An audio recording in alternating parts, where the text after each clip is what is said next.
வணக்கங்க. தீஷுஸ் குக்புக்கில் பைனாப்பிள் வச்சு Kerala style பச்சடியும் Udupi style கொஜ்ஜும் தான் பண்ண போகிறோம். இது ரெண்டுமே கல்யாணங்களில் ரொம்ப ஃபேமஸாக சர்வ் பண்ணுற டிஷ்ஷஸ் தான். அப்போது ஆரம்பிக்கலாமா? முதல்ல கேரளா ஸ்டைல் பச்சடி பண்ணுறதுக்கு நான் இங்கே ஒரு ஹாஃப் பைனாப்பிளை க்ளீன் பண்ணி சின்ன சின்ன பீசஸாக கட் பண்ணி எடுத்திருக்கேன். இதோட ஒரு அரை டீஸ்பூன் மிளகாத்தூள், 1/4 டீஸ்பூன் மஞ்சத்தூள், கொஞ்சம் போல் உப்பு சேர்த்துட்டு தண்ணி ஊற்றி இதை நம்ம கொதிக்க வைக்கணும். தண்ணி இது கொஞ்சமாக மூழ்கிற அளவுக்கு ஊற்றினா போதும். இப்போ இது ஒரு கொதி வந்ததுக்கப்புறமா மூடி போட்டு நம்ம இது ஒரு 5 நிமிஷம் போல் வேக வச்சிடணும்.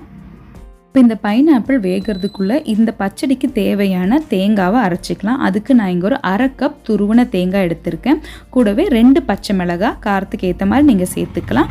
அதுக்கப்புறம் ஒரு 1/4 டீஸ்பூன் சீரகம், 1/4 டீஸ்பூன் கடுகு, கொஞ்சம் போல் கருவேப்பிலை. இதோட தேவையான அளவு தண்ணி சேர்த்து நல்லா மையாக அரைச்சிக்கணும்.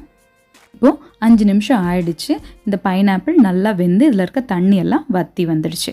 அதுக்கப்புறம் நம்ம அரைச்சி வச்ச தேங்காய் பேஸ்ட்டை இதோட சேர்த்துடலாம். தண்ணி அதிகமாக சேர்க்கக்கூடாது, இது இருக்க தண்ணியே போதும். இந்த தேங்காவை இதோட நல்லா மிக்ஸ் பண்ணி விட்டுட்டு இதை மூடி போட்டு ஒரு 2 நிமிஷம் நம்ம வேக வச்சா போதும்.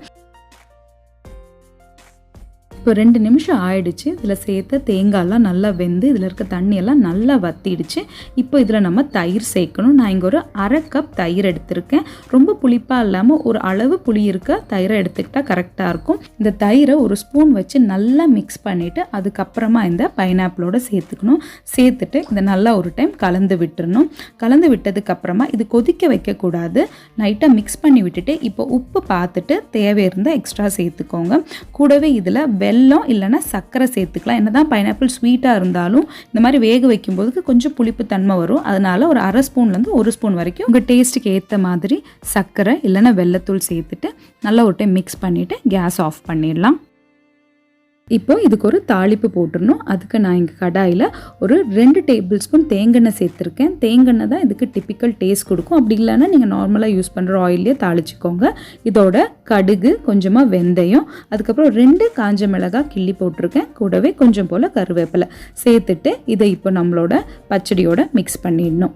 அவ்வளோதான், நம்மளோட கேரளா ஸ்டைல் பைனாப்பிள் பச்சடி ரெடி ஆகிடுச்சு. இதை நீங்கள் நல்லா ஆறுனதுக்கப்புறமா சர்வ் பண்ணலாம்.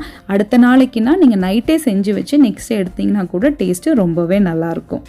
அடுத்தது உடுப்பி ஸ்டைல் பைனாப்பிள் கொஜ்ஜு பண்ணுறதுக்கு முதல்ல ஒரு மசாலா ரெடி பண்ணணும். அதுக்கு இங்கே ஒரு 1 டேபிள் ஸ்பூன் எண்ணெய் எடுத்துருக்கு. நீங்கள் எந்த ஆயில் வேணாலும் யூஸ் பண்ணிக்கோங்க. அதோட 1/4 டீஸ்பூன் கம்மியாக வெந்தயம் சேர்த்துட்டு அது பொரிஞ்ச உடனே இதில் 1 டீஸ்பூன் போல் கடலைப்பருப்பு, 1 டீஸ்பூன் போல் உளுத்தம்பருப்பு, இது 2-3 நிமிஷம் நல்லா வதக்கிக்கணும்.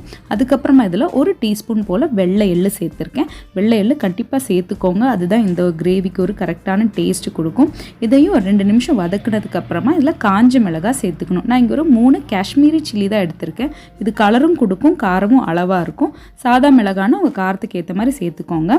கூடவே கொஞ்சம் போல் பெருங்காயத்தூள் இதை சேர்த்துட்டு இதை வதக்கி விட்டுடலாம். அடுத்தது இதில் நம்ம தேங்காய் சேர்க்கணும். நான் இங்கே ஒரு 1/4 கப்பு தேங்காய், அதாவது ஒரு 4 டேபிள் ஸ்பூன் போல் துருவன தேங்காய் சேர்த்துக்கிறேன். கூடவே கொஞ்சம் போல் கருவேப்பிலை, அதுக்கப்புறமா ஒரு 1/4 டீஸ்பூன் போல் மஞ்சத்தூள் சேர்த்துட்டு இதை நல்லா ஒரு வாசனை வர அளவுக்கு நம்ம வதக்கிக்கணும்.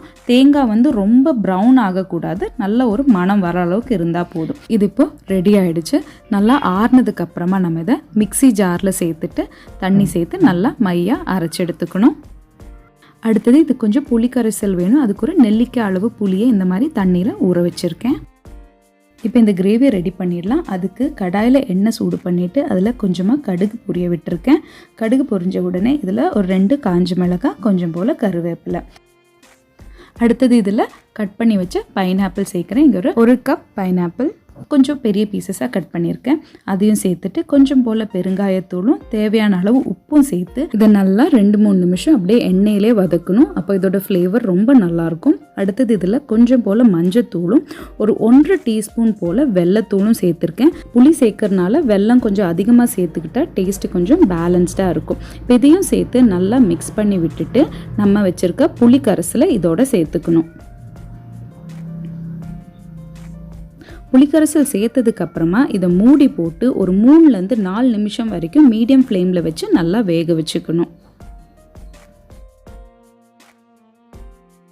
இப்போ இந்த பைனாப்பிள் நல்லா வெந்துருச்சு. அடுத்தது இதில் அரைச்சி வச்ச மசாலாவை சேர்த்துக்கணும். மசாலாவை சேர்த்துட்டு இதோட கொஞ்சம் போல் தண்ணியும் கலந்து ஊற்றிருக்கேன். அதுக்கப்புறம் இந்த டைமில் உப்பு பார்த்துட்டு தேவைன்னா நீங்கள் சேர்த்துக்கலாம். கொஞ்சம் போல் உப்பு சேர்த்துட்டு இதை நல்லா மிக்ஸ் பண்ணிவிட்டு மூடி போட்டு ஒரு 2 நிமிஷம் மீடியம் ஃப்ளேமில் வேக வைக்கணும். 2 நிமிஷம் ஆனதுக்கப்புறமா இது கிரேவி நல்லா திக்காயிடும். இப்போ பாருங்கள், நான் 2 நிமிஷத்துக்கு அப்புறம் பார்க்குறேன். இது இப்போது நல்லா திக்காயிடுச்சு. இந்த அளவுக்கு ஆனால் போதும், நம்ம கேஸு ஆஃப் பண்ணிடலாம். அவ்வளோதான். இந்த கொஜ்ஜு வந்து புளியெல்லாம் சேர்த்ததுனால உங்களுக்கு 2-3 நாள் வரைக்கும் வெளியில் வச்சாலே கெடாமல் இருக்கும். ஃப்ரிட்ஜில் வச்சிங்கன்னா நீங்கள் 1 வாரம் வரைக்கும் நல்லா யூஸ் பண்ணலாம். இந்த 2 ரெசிபீஸையும் நீங்கள் வெறும் சாதத்தோடு வச்சு சாப்பிடலாம். அப்படி இல்லைன்னா சாம்பார் சாதம், ரச சாதம் ஏதாவது வச்சுட்டு அது கூட சேர்த்து சாப்பிட்டீங்கன்னா ரொம்ப நல்லாயிருக்கும். நீங்களும் சும்மா ட்ரை பண்ணுங்கள், கண்டிப்பாக பிடிக்கும். இந்த வீடியோ உங்களுக்கு பிடிச்சிருந்தா ஒரு லைக் பண்ணுங்கள், சேனலுக்கு சப்ஸ்கிரைப் பண்ணி அப்படியே அந்த பெல் ஐக்கனையும் முடிஞ்சால் தட்டி விட்டுருங்க.